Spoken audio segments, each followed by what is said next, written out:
Eh bien, bonjour et bienvenue à toutes et à tous dans ce webinaire du programme La santé de votre enfant dédié aux allergies. Je m'appelle Thierry Gatineau et je suis responsable du programme La santé de votre enfant. Je suis accompagné aujourd'hui pour ce webinaire de Maëlle Pelletier qui animera ce webinaire et de ma collègue Françoise qui s'occupera de la partie questions-réponses. La santé de votre enfant, c'est l'un de nos 3 grands programmes de prévention qui est dédié aux parents d'enfants de la naissance jusqu'à 17 ans. Donc, c'est enfants au sens large. On a 2 autres programmes de prévention qui sont consacrés aux adhérents à partir de 50 ans, qui s'appelle Demain s'invente aujourd'hui, et à la santé féminine, programme Prenons soin des femmes. Vous aurez la possibilité de poser vos questions sur le chat. Je vais maintenant vous passer les prochaines étapes, puisqu'on commence déjà à faire du teasing sur les étapes d'après. On parle des allergies aujourd'hui. Sur le mois de mars, puisque sur le nouveau programme La santé de votre enfant qui est annuel, on aura un grand webinaire mensuel. Donc pour l'orientation scolaire, 18 mars, il ne sera pas trop tard pour travailler sur les actions pour éviter les pièges liés à l'orientation scolaire. Parents-enfants, les clés d'une famille épanouie le 1er avril, et c'est pas une blague. Le 13 mai, Au secours mes parents divorcent, et le 22 mai, un webinaire commun sur les gestes de premier secours parents-enfants. Je vous enverrai en fin de webinaire des liens spécifiques pour permettre de vous inscrire à des formations liées aux urgences pédiatriques. C'est en lien avec les allergies, malheureusement. Bienvenue, je passe la parole à Maëlle. Maëlle, c'est à vous. Merci beaucoup. Bonjour à tous. Ravie d'être parmi vous aujourd'hui pour discuter de ce sujet des allergies saisonnières qui peut vous paraître être un sujet encore un petit peu lointain en ce début d'année, mais vous allez voir qu'en fait, c'est dès maintenant qu'on va s'en occuper pour essayer d'être un petit peu plus tranquille au printemps et que vos enfants soient plus tranquilles au printemps avec cette problématique des allergies. Je vais me présenter rapidement. Moi, je suis naturopathe et j'ai une spécialisation pour accompagner les familles et particulièrement les enfants. Je suis dans le petit territoire du Trièves, qui est un territoire de moyenne montagne dans le sud de l'Isère, entre Vercors et Dévoluy. J'ai 2 jeunes enfants. Ce qui m'a pas mal poussée à me spécialiser auprès des enfants et des familles. Et ma propre famille a été un petit peu touchée, elle aussi, par les allergies saisonnières, par le biais de mon fils qui, au printemps de ses 2 ans, a développé des symptômes, les yeux larmoyants, le nez qui coule, etc. Et on s'est bien vite rendu compte que c'était pas juste un petit rhume. Mais du coup, on a pu travailler très précocement sur son terrain, ce qui lui a permis, dès le printemps de ses 3 ans, de ne plus avoir de soucis d'allergie. Et on a fait ça de manière naturelle et c'est un petit peu ce dont on va parler aujourd'hui. Mais avant tout ça, maintenant que je me suis présentée, j'aimerais bien que vous aussi, vous vous présentiez un petit peu, si vous avez possibilité dans le chat de me dire d'où vous venez, si les allergies sont un sujet qui vous touche personnellement ou qui peut toucher vos enfants aujourd'hui. Ça me permettra un petit peu de savoir à qui je m'adresse et où vous vous trouvez, parce que vous savez qu'en fonction des régions, on n'aura pas forcément les mêmes problématiques en termes de pollen et d'allergie. Alors, on a Pauline qui vient de Paris. On a Fabrizio qui vient d'Amérique du Sud. Pauline, elle est maman donc d'un enfant de 9 mois. Et elle est curieuse de savoir un petit peu tout ça. On a une Nîmoise. On a des gens de Tours. Et des mamans, donc de jeunes enfants de 6-9 ans. Pour Mathilde et pour Aurélie. Et Fabrizio, il a un enfant de 8 ans. Très bien. Eh bien, merci pour vos présentations. Alors, comment ça va se dérouler aujourd'hui? On va faire 4 parties. Je continue à lire d'où vous venez dans le chat. On va commencer par essayer de comprendre un petit peu les allergies saisonnières, préparer le terrain avant la saison, gérer les crises si jamais on se retrouve avec les allergies présentes. Et puis un petit temps de questions-réponses. L'idée vraiment ici, ça va être de comprendre les allergies saisonnières, leur impact et de découvrir des solutions naturelles, pratiques et bien évidemment de répondre à vos questions de parents. Alors, pour la première partie, on va déjà essayer un petit peu de comprendre ces allergies. L'idée ici, c'est pas du tout de vous donner un cours d'anatomie, physiologie. Je ne serai pas la plus spécialisée pour ça, mais un petit peu de pousser la compréhension pour pouvoir savoir qu'est-ce qu'on va faire et pourquoi on va le faire. Alors déjà, pour savoir ce qu'est cette fameuse rhinite allergique qui va venir nous embêter, pour reconnaître les symptômes, il y a un petit acronyme qui est l'acronyme PAREO, P comme prurite, A comme anosmie, R comme rhinorrhée, E comme éternuement et O comme obstruction. En fait, les allergies saisonnières, elles sont dues à une exposition à des substances aéroportées, donc telles que les pollens la plupart du temps. Et on les observe qu'à un moment précis de l'année. Et elles entraînent une éruption cutanée prurigineuse, un écoulement nasal, des éternuements, parfois même des larmoiements, des démangeaisons, voire les yeux en sang. Et on a tendance à appeler ça le rhume des foins, même si c'est un petit peu galvaudé, parce qu'il n'y a pas que en période des foins qu'on peut avoir ce type de problème, voire on a une saison, entre guillemets, des allergies qui s'étend de plus en plus au cours du temps. Ça va dépendre un petit peu des régions, mais quasiment toute l'année aujourd'hui, hormis le mois de décembre, on se retrouve en période d'allergie. C'est d'ailleurs un petit signe pour vous, si jamais votre enfant est allergique au mois de décembre, on va plutôt aller peut-être rechercher les acariens plutôt que les pollens, mais le restant de l'année, potentiellement, ça peut être des pollens. Alors, quelles sont les causes principales de ces allergies saisonnières? Alors, la première cause, elle est plutôt évidente, c'est la présence de pollen, qui peuvent être des pollens d'arbres, de graminées ou d'herbacées. On a une période, donc comme je vous le disais, qui s'étend quasiment sur toute l'année, et on va retrouver des calendriers en fonction des régions. On va avoir tel ou tel pollen à tel moment de l'année. Ça va être un petit peu différent si on habite au nord, si on habite au sud. Et puis, peu importe finalement pour nous le type de pollen que ça va être, ce que je vais vous proposer aujourd'hui et ce qu'on travaille en naturopathie, ce sera toujours la même chose, peu importe le pollen. Alors, il y a une deuxième cause qui est un petit peu moins évidente que tout simplement la présence de pollen, parce que vous vous doutez bien que juste le fait qu'il y ait des pollens, ça suffit pas à expliquer les allergies saisonnières, puisque pas tous les enfants et pas tous les adultes sont allergiques. Donc, c'est bien qu'il y a autre chose qui est à prendre en compte. Et une de ces choses, eh bien, c'est le terrain allergique et les prédispositions familiales. C'est-à-dire que si les parents sont déjà allergiques, il y a plus de chances que l'enfant le soit. Mais par contre, ça reste quelque chose qui n'est absolument pas une fatalité, cette génétique, parce qu'elle va jouer finalement une petite part dans la problématique d'allergie. La plus grosse part, elle, va être... ce qui va amener la plus grosse part, c'est le côté épigénétique, c'est-à-dire l'environnement dans lequel évolue l'enfant au sens large. Donc c'est celle-ci qui a une part importante et c'est sur celle-ci qu'on va pouvoir agir. Et puis on a aussi des enfants qui ont une propension à être davantage allergiques en fonction de la manière dont leur système immunitaire est en train de se développer et n'a pas terminé de se développer. Et donc on va travailler là-dessus aussi. Après, on a une autre cause dans ces allergies, c'est que quand on a une réaction allergique, on a la muqueuse du nez, de la bouche, du pharynx, de tout le système pulmonaire qui est altéré, qui va se retrouver irrité. Et il faut avoir conscience que toutes nos muqueuses sont en lien.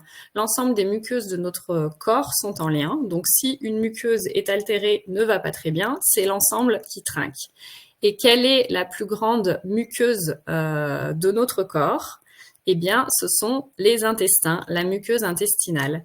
Ce qui nous fait dire que l'état des intestins de nos enfants est primordial quand on veut travailler sur les allergies. Et puis enfin, il y a une dernière cause qui va plus être un facteur augmentant qu'une cause, c'est la pollution.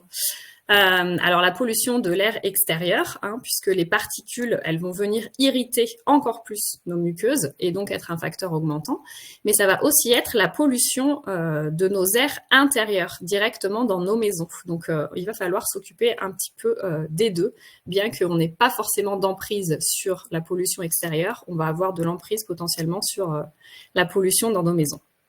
Alors, une fois qu'on sait tout ça sur ces causes, que fait-on? Est-ce qu'on se met à mettre nos enfants sous cloche pour les protéger de tout ça, pour faire en sorte qu'il n'y ait aucun pollen qui ne les atteigne et aucune pollution qui vienne augmenter le problème? Alors, évidemment, c'est à peu près impossible de faire ça, à moins de se dire, mon enfant est allergique à tel pollen, je vais déménager dans telle région où il n'y en a pas, et encore, il faudrait qu'il soit vraiment sûr d'être allergique à ce pollen-là seulement.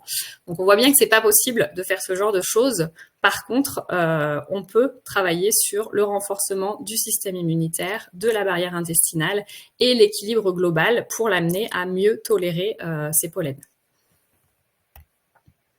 Alors, on va passer d'abord à cette partie justement de préparer le terrain avant la saison des pollens. Et donc, ça, c'est quelque chose, tout ce que je vais vous dire là, qu'il va falloir mettre en place dès maintenant. C'est voire même, c'est des choses qu'on peut faire dès le mois de janvier, mais voilà, février, c'est déjà très bien. Il y a certaines régions où les pollens sont très précoces, on pourra éventuellement le faire un peu plus tôt aussi. Mais l'idée vraiment, c'est qu'on va aller en amont, créer un terrain fertile pour avoir de meilleurs résultats et récolter les fruits de notre travail dès le printemps, avec des enfants qui auront des allergies atténuées, voire totalement supprimées selon à quel niveau d'allergie ils sont, mais en tout cas déjà avoir des résultats dès la première année où on va venir travailler sur ce terrain. Alors, pour travailler sur ce terrain, on va commencer par essayer de renforcer le système immunitaire de manière naturelle. Pour ça, il faut que je vous explique un petit peu des petites choses. Donc déjà, l'allergie, qu'on appelle aussi une hypersensibilité, en fait, c'est une réaction anormale de notre système immunitaire contre des éléments étrangers à notre organisme, les allergènes, mais qui en réalité sont inoffensifs. Et notre système immunitaire, c'est un petit peu comme une équipe de défense qui va protéger notre corps contre les intrus. Donc les intrus, ça peut être les virus, les allergies, les allergènes en font partie, ça peut être des bactéries aussi. Et dans cette équipe, il y a deux grandes stratégies, on va dire, de défense. La stratégie TH1 et la stratégie TH2. Alors TH1, TH2, c'est pas des mots inventés, hein. Ce sont des lymphocytes particuliers, un type de globules blancs qui interviennent dans la réaction de défense de notre corps. Et donc, quand on a la stratégie TH1, c'est un petit peu comme une attaque directe qui va cibler les intrus à l'intérieur de nos cellules, donc comme des virus ou des bactéries. Et ça va être une réponse vraiment rapide, agressive, un peu comme des soldats au combat. Et après, on a la stratégie TH2 qui, elle, s'occupe plutôt des intrus à l'extérieur de nos cellules. Donc, ça peut être, par exemple, les parasites, ça peut être les allergènes, ça peut être certaines toxines. Et là, elle va plutôt agir, cette stratégie-là, comme un agent de nettoyage, en activant d'autres cellules et en fabriquant des anticorps pour éliminer ces intrus. Et pour que notre système immunitaire fonctionne bien, il doit y avoir un équilibre entre ces deux stratégies, entre les TH1 et les TH2. Et si une stratégie est plus dominante que l'autre, c'est là qu'il va y avoir des petits soucis. Donc, si c'est TH1 qui domine trop, ça va entraîner des réactions excessives de notre corps contre lui-même, en fait. Une réaction contre son propre corps. C'est ce qui se passe quand on a des maladies auto-immunes, où le corps vient réagir contre lui-même. Et si c'est TH2 qui domine trop, là, ça peut favoriser soit les allergies, soit une sensibilité aux parasites, ou un système immunitaire qui va être affaibli contre les virus et les bactéries et qu'on va se retrouver avec des enfants très souvent malades, ce qu'on appelle notamment les maladies en IT, donc toute la série des otites, bronchiolites, bronchites, rhinopharyngites, etc., etc. Et donc, en résumé, le rôle de la balance TH1, TH2, c'est de s'assurer que notre système immunitaire réagit de manière adaptée, ni trop fort, ni trop faible, en fonction du type de menace. Quand on a une réaction allergique, donc un excès de TH2 qui réagit beaucoup trop fort, on a besoin de le freiner pour arriver à cet équilibre TH1, TH2 qu'on appelle la tolérance immunitaire. Pour faire simple, on veut passer du soldat que nous voyons à gauche au bouclier qui prend les pollens pour des ennemis pathogènes à abattre, à un jardinier que l'on voit à droite, qui lui ne se bat pas contre les pollens, mais qui vit en harmonie avec eux et qui peut cultiver son jardin en paix. Et donc, pour renforcer le système immunitaire de notre enfant, il y a quelque chose auquel il va falloir faire attention, c'est l'excès d'hygiène.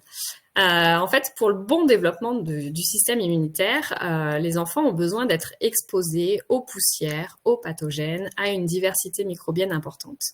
Et on a tendance aujourd'hui à faire vivre nos enfants dans un environnement beaucoup trop aseptisé. Alors c'est encore plus le cas depuis la période Covid, où on s'est mis à désinfecter un petit peu partout, notamment dans les espaces collectifs comme les écoles ou les crèches. Mais ça peut être aussi parce qu'on va aller doucher nos enfants tous les jours au détriment de leur peau, qu'on va leur laver les mains plusieurs fois par jour, beaucoup, beaucoup, beaucoup. Et là-dessus, il y a beaucoup d'études qui ont travaillé sur le sujet. Il y en a notamment une qui est intéressante parce que elle a été menée sur une quinzaine d'années. Donc, on a suivi des enfants jusqu'à ce qu'ils aient 15 ans, et notamment des enfants qui grandissaient dans des fermes au contact d'une grande diversité microbienne. Et il a été prouvé qu'ils avaient beaucoup moins d'allergies que les autres enfants. Donc, il y a eu plusieurs études depuis qui sont allées dans le même sens.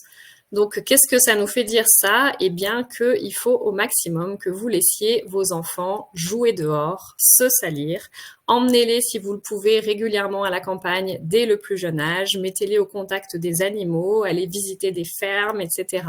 Si vous avez des animaux de compagnie à la maison, c'est pareil, ça leur permet de être dès tout petits en présence de beaucoup de bactéries, de microbes différents, et donc de permettre à leur système immunitaire de se développer correctement. Ça peut paraître tout bête, mais il y a beaucoup de changements rien qu'avec ce petit côté-là. Ensuite, il va falloir travailler avec cette muqueuse intestinale altérée, comme je vous l'expliquais tout à l'heure, et essayer de la réparer et de venir soutenir le microbiote. Donc, je vous l'ai dit, une allergie saisonnière, ça veut dire une perméabilité intestinale. Donc, un besoin de le réparer pour qu'il ne laisse plus passer des choses dans le sang qui ne devraient pas y être. En fait, vous avez la paroi intestinale, on a ce qu'on appelle des jonctions serrées qui sont censées être imperméables, on va dire, et il y a un certain nombre de choses qui vont ouvrir ces petites jonctions serrées et laisser passer des petites protéines qui vont se retrouver dans le sang là où elles n'ont absolument rien à faire, et ça va entraîner un certain nombre de problématiques. Et tout ça peut être augmenté par une dysbiose éventuelle. Une dysbiose, c'est quoi? Ça veut dire que le microbiote est déséquilibré entre les bonnes et les mauvaises bactéries, et que donc il y a trop de mauvaises bactéries par rapport aux bonnes. Donc, pour travailler là-dessus, comment on fait? En fait, il y a plusieurs étapes à réaliser, et il est important de les faire dans le bon ordre, parce que sinon on va plutôt on risque d'être délétère plutôt que de faire du bien. Donc la première étape, c'est qu'on va éliminer pendant un temps assez court les aliments qui risquent d'irriter cette paroi intestinale. Alors ça, c'est des choses qui sont plutôt à individualiser, mais les plus connus des aliments qu'on va venir éliminer, le premier, c'est ce que je vous ai mis, c'est le gluten. Parce que en fait les protéines du gluten sont connues pour venir justement ouvrir un peu ces jonctions serrées et donc faire passer des petites protéines dans le sang qui vont entraîner des réactions. Donc, on peut supprimer un petit temps cette problématique-là du gluten. Et puis, vous allez, par exemple, avoir les crudités qui, chez certaines personnes, vont venir irriter un petit peu trop, surtout selon la quantité qu'on prend. Donc, on peut, sur un petit temps, en fait, permettre à l'intestin de se reposer pour travailler à sa réparation sans venir sans arrêt ramener quelque chose qui va l'irriter en permanence et en fait, défaire ce qu'on va essayer d'avoir fait en voulant cicatriser. Ensuite, la deuxième étape, ça va être ce côté justement réparation. Et donc ça, on a plusieurs choses qui nous permettent de le faire. On a par exemple ce que je vous ai mis en photo, qui est le bouillon d'os, qui est tout simplement merveilleux pour les enfants comme pour les adultes, pour venir justement réparer, cicatriser cette muqueuse intestinale, en lui apportant pas mal de choses. La seule attention que je vais porter, c'est si vous avez des enfants allergiques à l'histamine, on évitera de leur en donner. Mais sinon, c'est vraiment quelque chose d'intéressant à intégrer à l'alimentation très régulièrement, que ce soit du fait maison ou ça s'achète aussi tout prêt. Vous avez aussi le lait de jument qui a ce rôle-là de réparateur des intestins vraiment intéressant. Il existe aussi un protocole anti-inflammatoire dont je vous parlerai un petit peu après. Et puis, on peut aussi passer par la complémentation, où l'idée, en fait, c'est d'apporter à la muqueuse ce dont elle a besoin pour bien fonctionner, les vitamines, les minéraux, les bons acides gras, qui vont à la fois la nourrir, l'entretenir et puis la réparer. Et ensuite, on va avoir une troisième étape, qui est bien la troisième étape, et à ne surtout pas faire avant d'avoir fait les étapes précédentes, ce qui arrive malheureusement souvent, c'est de venir apporter des prébiotiques et des probiotiques pour réensemencer avec des bonnes bactéries cet intestin. Et ça, c'est vraiment quelque chose à faire après, parce que il faut avoir une barrière intestinale suffisamment bien réparée pour venir réensemencer. Sinon, ce qu'on va faire soit ne servira à rien, soit sera plutôt délétère. Et donc là, on peut passer d'abord par l'alimentation. Alors les prébiotiques, c'est quoi? Ça va être surtout les fibres. Donc, dès qu'on va apporter des fibres, en fait, on va apporter de la nourriture aux bactéries. Donc, voilà, l'idée, c'est de bien les nourrir pour qu'ensuite, ils se développent bien. Alors, on fait toujours attention, évidemment, à pas apporter des fibres non plus en excès pour avoir ensuite des problématiques de transit derrière. On reste toujours dans l'équilibre, mais en tout cas, il faut qu'il y en ait dans l'assiette. Et puis, les probiotiques, on va d'abord passer par donc les aliments, donc tous les aliments qui contiennent des ferments lactiques. Si je vous en cite quelques-uns, vous avez tous les légumes lacto-fermentés. Le plus connu, c'est la choucroute. Alors évidemment, si vous en prenez une qui n'a pas été pasteurisée, sinon il n'y aura plus du tout l'intérêt des ferments qui sont à l'intérieur. Vous allez avoir tout ce qui est au levain, donc le pain au levain et toutes les pâtisseries, etc., faites à base de levain. Vous allez retrouver ce côté probiotique. Vous allez avoir les olives et les cornichons, eux aussi, s'ils n'ont pas été pasteurisés. Vous pouvez retrouver le miso, le tofu lacto-fermenté, le tempeh, etc. Donc, on a pas mal de choses, les fromages également, qui sont des aliments probiotiques qui sont intéressants à intégrer dans l'alimentation de vos enfants. Si vous pouvez en mettre tous les jours, c'est vraiment bien. Et puis, on va aussi pouvoir passer par des ferments lactiques sous forme de complémentation en choisissant des souches qui vont être adaptées à l'enfant. Et ensuite, l'autre chose importante à faire, ça va être de soutenir le foie. En cas d'allergie saisonnière, c'est vraiment important parce que le foie, il aide à éliminer les toxines et l'excès d'histamine qu'on produit pendant une réaction allergique. Et si le foie est surchargé, plutôt que de venir justement les éliminer, en fait, il va amplifier les symptômes. Et donc, on va se retrouver avec davantage d'éternuements, davantage de démangeaisons ou alors une grosse fatigue. En le soutenant, on va venir donc réduire cette charge inflammatoire et aider le corps à mieux gérer les allergènes. Alors déjà, pour le soutenir, on peut passer par l'alimentation. Donc là, je vous ai mis 2 aliments que le foie aime beaucoup et qui vont vraiment aider le foie, l'artichaut et le radis noir. Alors, ce sera pas forcément facile avec tous les enfants d'intégrer ça à l'alimentation. Mais vous pouvez tenter. Le radis noir, on peut aussi le faire sous forme de sirop de radis noir. C'est très facile à faire et généralement, ça passe plutôt bien pour les enfants parce que ça a un petit goût quand même sucré qui vient calmer un petit peu le goût fort du radis noir. Et si vraiment ça ne passe pas du tout, il existe aussi des formes liquides qu'on peut prendre pour venir amener ces aliments intéressants. Et puis, on va éviter les produits ultra transformés, les additifs qui vont être autant de toxines qui vont donner du boulot en plus à notre foie qui n'a pas besoin qu'on lui en donne davantage. Et puis, pour soutenir le foie aussi, on va faire attention à notre environnement en limitant l'exposition à tout ce qui va être perturbateur endocrinien, notamment dans vos produits ménagers, dans les cosmétiques, le shampoing, le savon que vous allez utiliser pour votre enfant, la lessive, etc. Également, tout ce qui va être médicaments. Alors évidemment, quand on a besoin d'un médicament, on le prend, mais l'idée, c'est d'essayer de limiter à quand on en a vraiment absolument besoin. Et puis, on va y avoir tous les pesticides. Donc, si on peut manger une alimentation plus biologique ou alors aller sur des fruits et légumes où on sait auprès du producteur qu'il n'a rien mis dessus qui pourrait poser problème. Donc, voilà, essayer au maximum.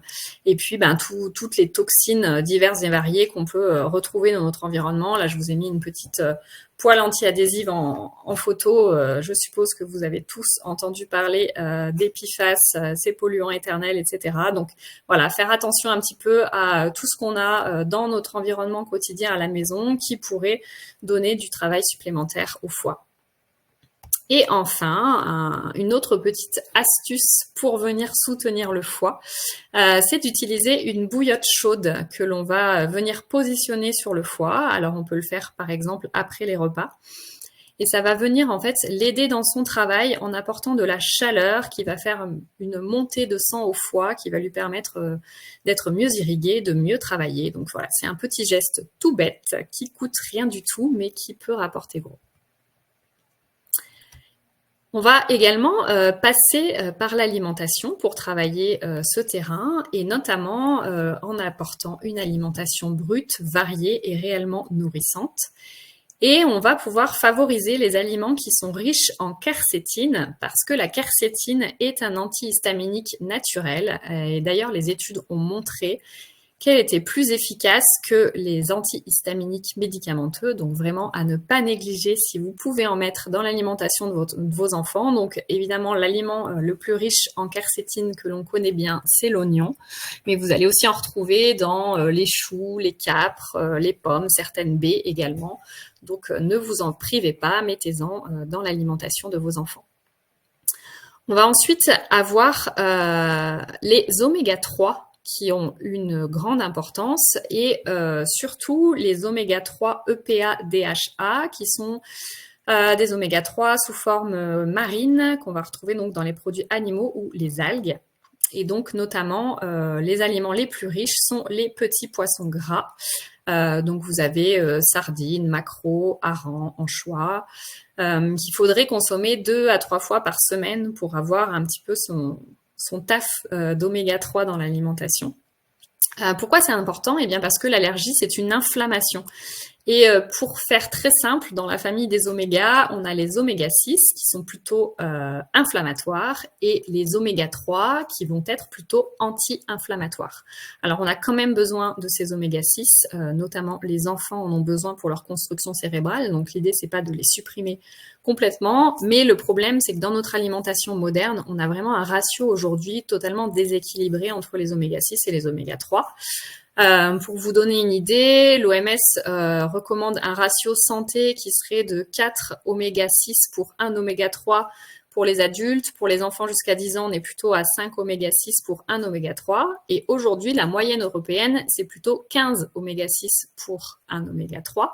Donc beaucoup plus. Et encore, l'Europe, on n'est pas le pays où il y a des taux les plus élevés. Il y a des endroits où c'est beaucoup plus haut. Mais déjà, une moyenne à 15 pour 1, c'est quand même beaucoup. Du coup, aujourd'hui, il y a des protocoles anti-inflammatoires avec des tests à base de sang séché qu'on peut faire depuis chez soi qui nous permettent de mesurer cette inflammation, ce ratio oméga 6 sur oméga 3 et puis notre profil d'acide gras. Donc, qui peuvent être intéressants à réaliser pour se rendre compte où on se situe. Généralement, on fait le test, on prend un protocole sur plusieurs mois où on va vraiment apporter des oméga 3 de qualité, pas trop oxydés, parce que c'est la problématique sur les oméga 3 du marché, c'est qu'ils sont souvent très oxydés.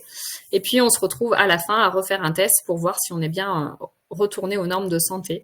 C'est vraiment quelque chose que je trouve intéressant de faire au moins une fois dans sa vie. Et il faut savoir qu'en plus, les enfants sont souvent bien plus inflammés que les adultes. Donc, ne pas négliger tout ce qui va permettre de réduire cette inflammation.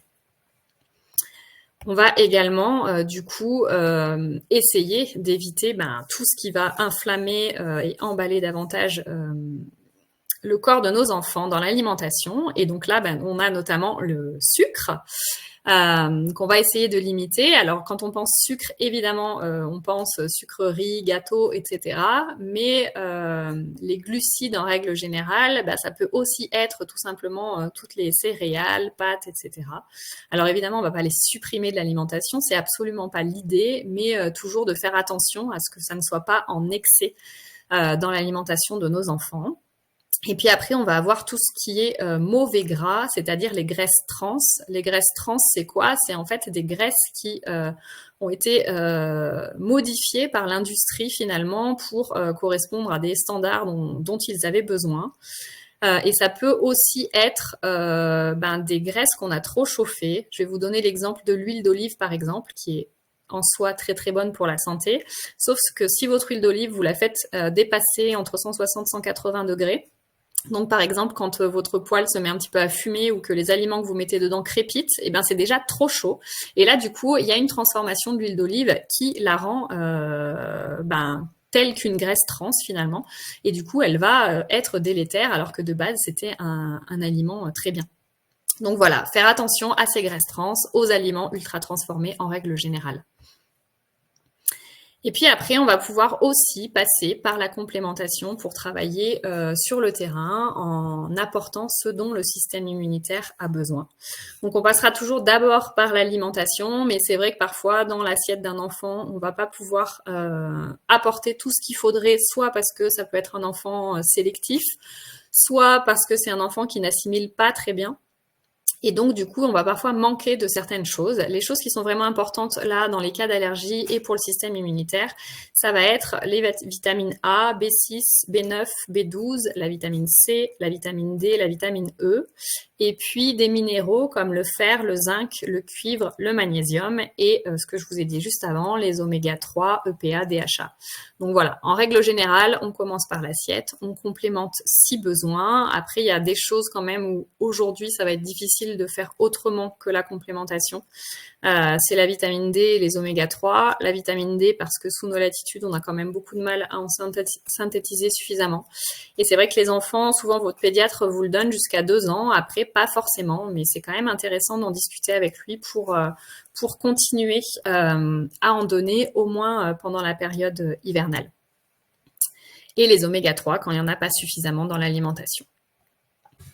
Ensuite, on va pouvoir utiliser les plantes et notamment la gémothérapie. La gémothérapie, en fait, on utilise le bourgeon de la plante, qui est donc le bourgeon qui a toute l'énergie de la plante, qui est riche de toutes les promesses de la plante qui va bientôt éclore. Et du coup, c'est vraiment intéressant pour accompagner le terrain allergique d'utiliser cette gémothérapie accompagnée des oligo-éléments. Et là, je vais pas pouvoir vous donner de recettes toutes faites. Ce serait pas très professionnel de ma part parce que le choix va vraiment dépendre de l'âge de l'enfant, de son terrain, de son fonctionnement propre. Et il n'y a pas de recette qui peut marcher pour tous. On a besoin vraiment d'individualiser quand on travaille sur le terrain. Ça dépendra aussi si votre enfant il est plutôt sujet aux rhinites allergiques, à l'asthme allergique, etc. Et donc là, on devra adapter en fonction. Et enfin, on va pouvoir aussi apporter des probiotiques, cette fois-ci sous forme de complémentation et pas forcément dans l'alimentation. Là, pour le coup, je vous ai mis une liste des souches parce que ce sont les souches qui ont été étudiées et qui ont montré des effets dans le cadre des terrains allergiques. Donc, vous avez la souche L. paracasei, la souche Lactobacillus GG, la souche Lactobacillus helveticus, Lactobacillus rhamnosus, Bifidobacterium longum, Bifidobacterium lactis, Lactococcus lactis et Streptococcus thermophilus. Alors, on peut réussir à trouver des compléments parfois qui les ont tous, ou alors une grande partie, et là on pourra faire des choix en fonction des enfants. Je vous mets une petite quand même mise en garde quand vous allez choisir ce type de produit à la composition et surtout à la présence ou non de sucre et d'édulcorants à l'intérieur parce que les laboratoires ont la fâcheuse tendance, dès qu'il s'agit d'enfants, de venir nous rajouter du sucre ou des édulcorants parce qu'il faut un goût sucré pour que les enfants acceptent de le prendre, etc. Mais encore une fois, on va venir habituer nos enfants à leur donner quelque chose de sucré avec des choses à l'intérieur dont on n'a absolument pas besoin pour ce qu'on recherche. Et là, pour le coup, voilà, les sucres, les édulcorants, essayez d'éviter dans ce que vous allez choisir. Et enfin, il y a une dernière chose à vraiment ne pas oublier, ne pas négliger quand on va travailler sur le terrain allergique d'un enfant. Et c'est une chose à laquelle on ne pense pas forcément. C'est de penser à travailler sur le stress, qui est un facteur augmentant de l'allergie parce qu'il vient déséquilibrer le système immunitaire en apportant beaucoup trop de cortisol. Alors parfois on va se dire bon, le stress chez les enfants, ça concerne plutôt les adultes. C'est les adultes qui ont à mener une vie à 200 à l'heure avec le boulot, la maison, la charge mentale, etc., etc. Mais en fait, nos enfants sont aussi soumis à un rythme un petit peu effréné au quotidien qui n'est pas toujours en adéquation avec leurs besoins physiologiques. Et ils sont aussi soumis à plein d'écrans, etc. Donc il y a plein de choses qui peuvent faire qu'en fait il y ait du stress chez eux et que ça ne se voit pas forcément d'ailleurs. C'est pas forcément les enfants les plus turbulents entre guillemets qui vont être les plus stressés. Parfois c'est vraiment des choses cachées. Donc c'est important quand même de garder ça en tête et d'essayer d'un petit peu travailler dessus. Déjà en le verbalisant avec votre enfant, en essayant d'en discuter avec lui et puis en essayant d'adapter ce qu'il est possible d'adapter dans sa vie. Et ce qui est quand même intéressant de faire ça, c'est qu'en fait, vous allez lui permettre d'avoir une espèce de développer une certaine hygiène face au stress et d'apprendre à le gérer, à se rendre compte qu'il est dans cette situation et à que faire pour le gérer. Et ça, c'est quelque chose qui va lui être utile tout au long de sa vie. Et donc, on sait bien que tout ce qu'on apprend enfant, c'est beaucoup plus facile ensuite de le mettre en place pour que ça devienne une habitude. Alors, pour travailler sur le stress, déjà, il va falloir que l'on travaille sur le sommeil en faisant attention à ce que nos enfants aient un sommeil suffisant en quantité et en qualité. Et vraiment, si vous vous rendez compte que vous avez un enfant qui se lève le matin en étant fatigué, ou vous voyez bien qu'il dort mal la nuit, qu'il se réveille toujours beaucoup de fois la nuit, etc., ne mettez pas ça de côté. Essayez quand même d'aller creuser la question du sommeil parce qu'elle reste absolument primordiale et fondamentale pour que son corps fonctionne correctement. C'est vraiment la chose numéro 1 avant même l'alimentation. Le sommeil important en quantité, en qualité. Après, il va falloir essayer aussi qu'il y ait un rythme qui soit à peu près toujours le même, et notamment entre la semaine et le week-end, les heures de lever, coucher, les heures de repas, etc.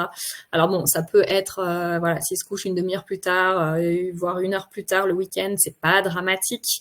C'est quelque chose qui peut se récupérer, mais vraiment, le corps aime la routine, aime pouvoir mettre son horloge biologique toujours de la même façon. Le rythme circadien, c'est quelque chose d'important. Toutes les réactions hormonales de notre corps, tous les neurotransmetteurs, etc., fonctionnent sur ce rythme circadien. Donc, il faut vraiment essayer au maximum de le protéger, ce rythme régulier. Et puis, le temps dehors en extérieur est vraiment important pour les enfants, pour qu'ils permettent de décharger leur stress, de se défouler après une journée d'école, si c'est pas possible après la journée d'école, de le faire beaucoup le week-end. Ça fait du bien aux enfants, ça fait du bien aux enfants et aux parents, mine de rien aussi. Et puis après, il va y avoir différentes choses que vous pourrez choisir en fonction de ce qu'aime faire votre enfant, en fonction de ce que vous aimez aussi, parce que si vous le faites avec, il faut quand même que vous passiez aussi un bon moment. Donc ça peut être les exercices de respiration, le yoga, des temps de massage, de la méditation, de la sophrologie, etc. Moi, j'aime beaucoup les exercices de cohérence cardiaque. Vous verrez, je vous en ai mis un que vous pouvez télécharger, où dessus, en fait, vous avez la cohérence cardiaque adaptée aux enfants. Quand c'est pour des adultes, souvent, on met une application sur le téléphone et qu'on va suivre pour faire de la cohérence cardiaque. Chez les enfants, j'aime moyennement les mettre, encore une fois, devant un écran. Donc, je préfère passer par d'autres choses. Et là, en fait, c'est sous forme de, selon leur âge, ça va être une fleur ou un trèfle. Et donc, ils vont pouvoir respirer en suivant les pétales et le nombre de fois nécessaire à leur âge. Donc, on inspire, on monte son doigt sur la pétale, on expire, on descend son doigt et ainsi de suite. Et généralement, c'est quelque chose que les enfants apprécient. Donc, vous verrez, vous pourrez tester avec les autres si ça leur plaît. Ça peut être une idée. Et enfin, on a également les méthodes énergétiques et les thérapies manuelles qui donnent de très bons résultats sur les allergies saisonnières. Donc, ça vaut le coup de tester pour votre enfant. Il y en a différentes qui existent. Je ne vais pas vous détailler qu'est-ce que chaque méthode fait exactement. Je vais simplement vous donner leur nom et puis après, vous pourrez aller creuser, voir quels praticiens vous avez autour de chez vous. Il y en a certains qui font ça en visio aussi, selon les méthodes. Donc voilà, vous avez la méthode NAET, N-A-E-T, la méthode Bye Bye Allergie, la méthode LEAA, la méthode Total Reset et en thérapie manuelle, vous avez la méthode GESRET, G-E-S-R-E-T. Voilà, en tout cas, il y a vraiment de bons résultats avec ce type de méthode, donc ça peut valoir le coup d'aller explorer ça aussi. Donc voilà pour le travail un petit peu sur le terrain que vous allez pouvoir commencer en amont. Et puis là, on va plutôt passer à vous retrouver au printemps et à devoir gérer les crises au quotidien parce que les allergies saisonnières sont là. Et donc là, je vais vous donner un petit peu différentes astuces, différents conseils naturels pour travailler sur ces allergies. Alors déjà, pourquoi se tourner vers le naturel? Eh bien parce que les antihistaminiques et la cortisone qu'on donne en règle générale ne traitent pas le problème, juste les symptômes. Et ils sont en plus de moins en moins efficaces au fil du temps. C'est pour ça qu'on est souvent obligé de changer d'antihistaminique, par exemple. Et ils sont pas sans effet secondaire. On sait notamment que les antihistaminiques sont perturbateurs de l'hypothalamus. Donc on peut en avoir besoin à un moment donné et on va pas se flageller parce qu'on les utilise, mais simplement tester les méthodes naturelles, voir si ça peut suffire ou au moins éviter d'en prendre trop. Alors, la première chose, ça va être le lavage du nez. Qui paraît tout bête, mais qui reste très important pour pouvoir à la fois entretenir la muqueuse nasale et en plus faire un nettoyage pour éliminer un petit peu tous ces petits pathogènes qui vont se retrouver dans le nez. Là, je vous ai mis un enfant à qui on est en train de faire un lavage avec une seringue nasale. Après, il y a différentes méthodes. Vous aurez une petite fiche aussi que vous pouvez télécharger pour vous expliquer comment bien moucher le nez de votre enfant et également avec des recettes à la fin. Donc, soit on va utiliser la seringue, soit on va utiliser le spray nasal, dans lequel on peut mettre le classique sérum physiologique pour venir nettoyer. C'est souvent le plus simple avec la seringue parce que comme on utilise une bonne quantité de liquide, ça va être le plus économique. Mais il y a des choses plus intéressantes pour leur vertu qu'on va pouvoir utiliser. La première chose, c'est le plasma marin isotonique. Donc le plasma marin, c'est quoi? C'est tout simplement de l'eau de mer, mais qu'on est allé récupérer en très grande profondeur et dans des milieux qui sont le plus purs possible. Et du coup, on se retrouve avec une eau de mer qui est vraiment riche en minéraux et en oligo-éléments.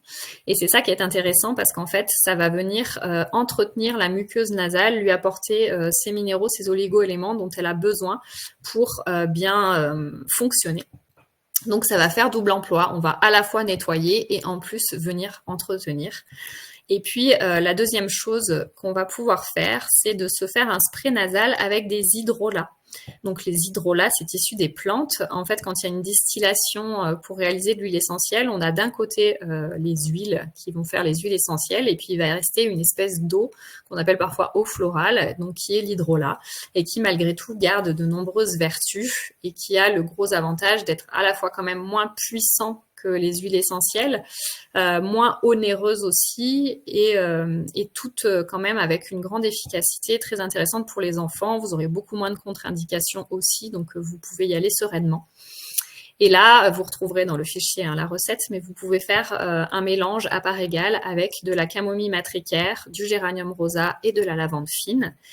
Et donc, vous allez mettre ça dans un petit spray et puis pulvériser ce mélange dans chaque narine 2 à 3 fois par jour. On nettoie bien le petit embout entre chaque narine pour éviter de passer de l'un à l'autre ce qu'il pourrait y avoir dedans.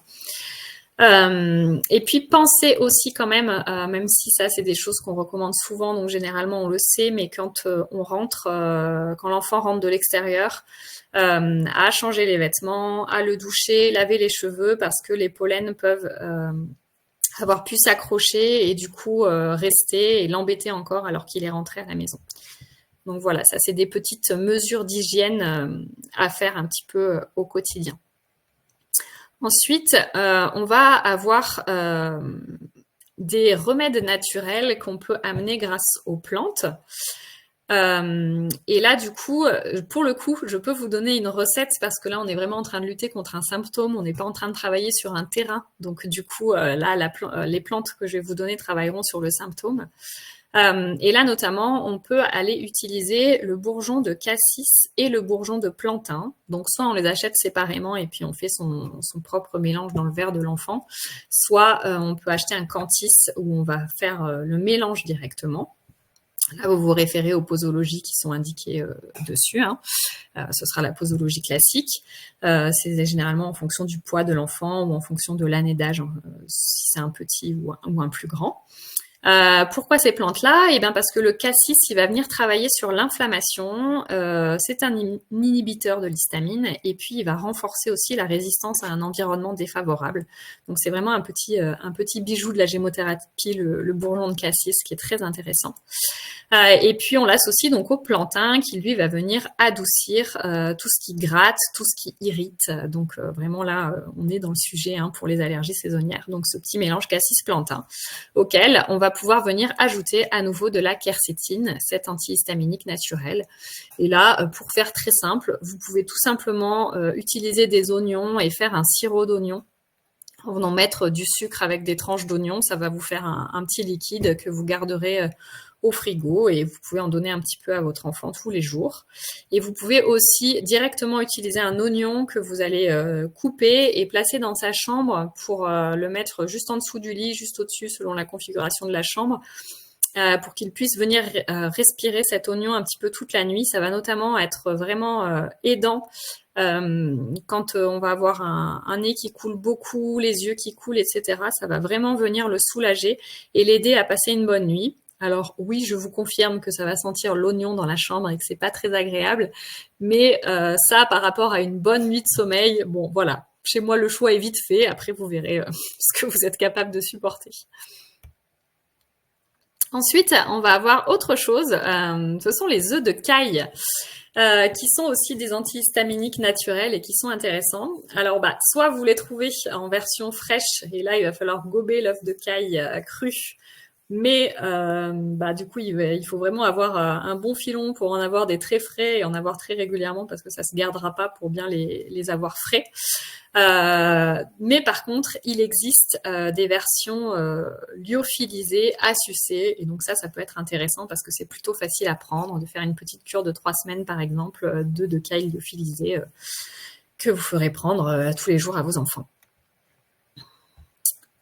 Voilà, ensuite on va avoir une autre chose, davantage pour les enfants un petit peu plus grands. Donc c'est la souche Saccharomyces boulardii, qu'on connaît sous le format de l'ultralevure notamment. Et là en fait on va un petit peu la détourner de son usage original. On peut prendre 3 petites gélules qu'on va venir mettre dans sa bouche, bien les mâcher, pour on laisse venir se dissoudre, faire une pâte. Et donc cette pâte, on va venir la faire tourner pour bien tapisser la langue, les joues, vraiment toute la muqueuse de la bouche. Et ensuite, on va aller avaler par petites gorgées par petites gorgées pour venir tapisser tout le pharynx. Et ça, c'est quelque chose qui va vraiment soulager ce côté irritant de l'allergie, qu'on peut refaire plusieurs fois par jour si besoin. Il n'y a pas de contre-indication hormis pour les enfants immunodéprimés, là on évitera. Et ça c'est quelque chose que je conseille plutôt à partir de 6 ans, tout simplement parce qu'il y a des gélules et qu'il y a un risque d'avaler les gélules. Il existe des formes directement en poudre de Saccharomyces boulardii, donc éventuellement on pourrait prendre ces formes-là en poudre pour des enfants plus petits, mais c'est quand même compliqué à la fois d'en faire une pâte, de bien la mettre partout, de dire à un enfant de moins de 6 ans qu'il va aller la faire tourner pour tapisser et pas tout gober direct. Bon, c'est pas gagné. Donc voilà, plutôt ce sera plus facile pour des enfants quand même à partir de 6 ans de leur faire ça. Et enfin, vous avez la tisane d'ortie piquante qui, elle aussi, est vraiment très intéressante en cas d'allergie. Donc là, en proportion, vous pouvez prendre 20 grammes de feuilles séchées pour 1 litre d'eau et vous lui donnerez ça à boire plusieurs fois dans la journée. Au niveau des tisanes, on trouve aussi même des mélanges faits directement par des herboristes ou par des paysans producteurs de plantes et qui peuvent être intéressants aussi parce qu'ils font des associations qui vont amener différentes choses qui peuvent être bien pour les cas d'allergie. On vérifie simplement la compatibilité des plantes avec les enfants. Là, sur l'ortie piquante, il n'y aura pas de souci.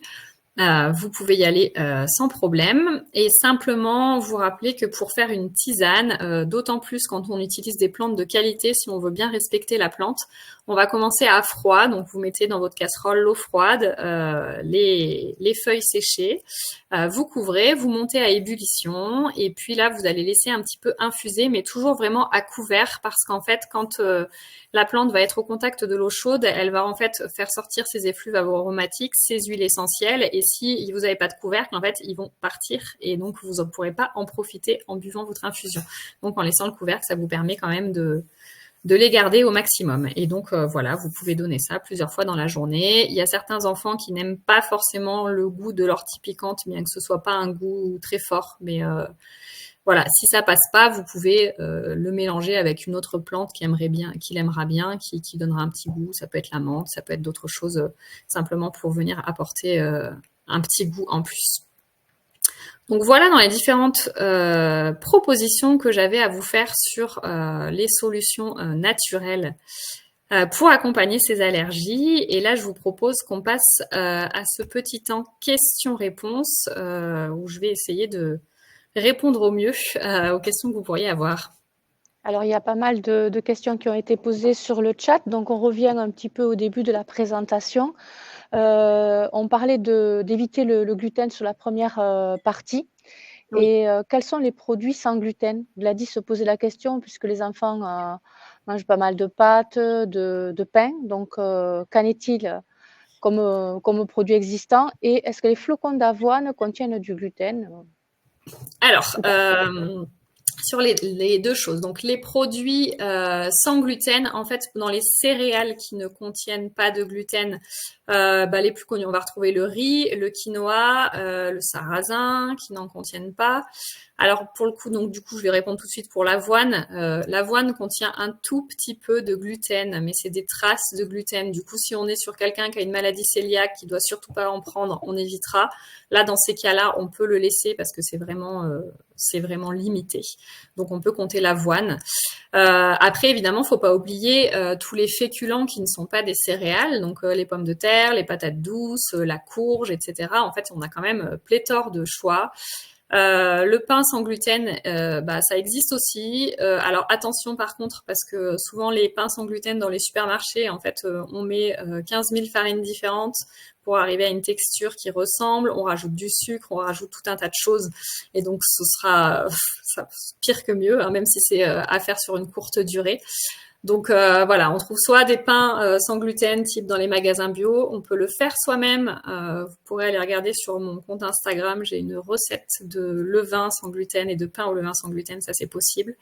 Les pâtes sans gluten, ça existe aussi, hein. Vous avez les pâtes de sarrasin, les pâtes de légumineuses, les pâtes à base de riz, de maïs, qui sont sans gluten aussi. Donc il y a quand même pas mal de choix pour se permettre de faire une petite pause de gluten pendant 1 à 2 mois sans trop de frustration. D'accord, merci. Philippe se posait la question de savoir comment on fait le bouillon d'os. Oui, alors, donner le détail de la recette comme ça, peut-être pas après, Philippe, vous pouvez me contacter, je vous enverrai des recettes, il n'y a pas de problème.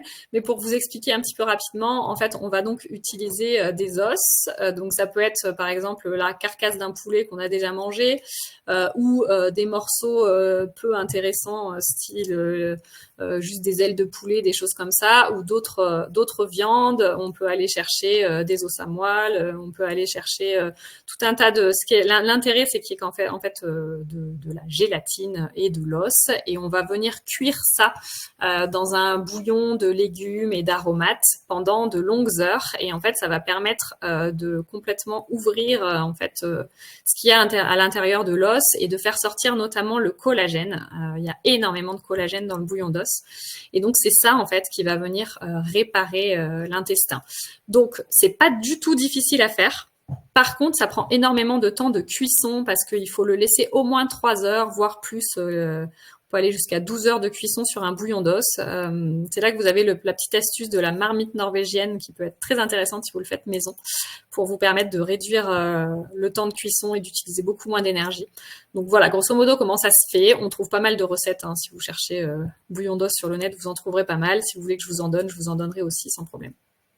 Et on peut le faire aussi à base de poissons d'ailleurs. Les arêtes de poisson, on n'est pas obligé de prendre des os directement.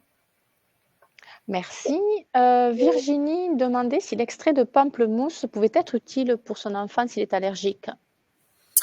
Alors moi, je ne mettrais pas forcément de l'extrait de pépins de pamplemousse. Alors en tout cas pour l'allergie, parce qu'en fait c'est plutôt un antibactérien large spectre. C'est un peu un antibiotique naturel, le pépin de pamplemousse. Donc, du coup, pour éviter une éventuelle surinfection parce que bactéries à côté, pourquoi pas. Mais en première intention comme ça, moi, j'y verrais pas grand intérêt, non. Ok. Mathilde faisait une remarque concernant les allergologues qui posent souvent des questions sur l'environnement et non pas sur les recommandations alimentaires. Qu'en pensez-vous? Ce que j'en pense. Alors, effectivement, l'environnement, il y a quand même beaucoup d'importance, hein. C'est pas quelque chose à négliger. Après, l'aspect alimentaire, en fait, c'est vrai que les allergologues, leur réflexion est souvent qu'on va aller sur. C'est quand c'est les allergies alimentaires, on va travailler l'aspect alimentaire. Mais quand c'est des allergies au pollen, on va pas forcément travailler l'aspect alimentaire. Après, c'est pas la même manière de réfléchir, j'ai envie de dire. Sur le fonctionnement, un spécialiste, il s'intéresse à sa spécialité et il n'a pas forcément non plus de formation dans tout le côté nutritionnel, gastro-entérologie, etc., etc. Hein. Donc, on a chez certains allergologues cette vision un petit peu élargie, holistique, où on va aller rechercher toutes les causes. C'est pas forcément le cas de tous, mais voilà. Dans tous les cas, c'est évidemment très important d'aller voir son allergologue et de suivre ses recommandations. On peut pousser un petit peu à lui poser la question, mais est-ce que je devrais pas aussi quand même travailler sur l'intestin, sur l'alimentaire, etc. Il y en a qui sont ouverts à ça et qui vont vous dire oui, vous soutenir, d'autres qui le seront moins. Voilà, j'ai pas forcément d'avis là-dessus. Simplement, pour moi, les deux ne sont pas à négliger, l'alimentaire et l'environnement. D'accord, merci. Florence souhaitait savoir s'il y avait des contre-indications pour un enfant qui a de l'asthme, quant aux différentes solutions que vous avez présentées. Dans ce que j'ai présenté, non, il n'y a pas de contre-indication pour les enfants asthmatiques, notamment dans les plantes que j'ai données, ce sera possible.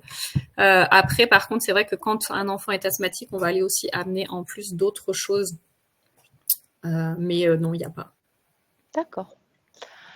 Et Fabrizio qui demande concernant les oignons, puisque vous avez évoqué l'oignon dans la chambre, etc.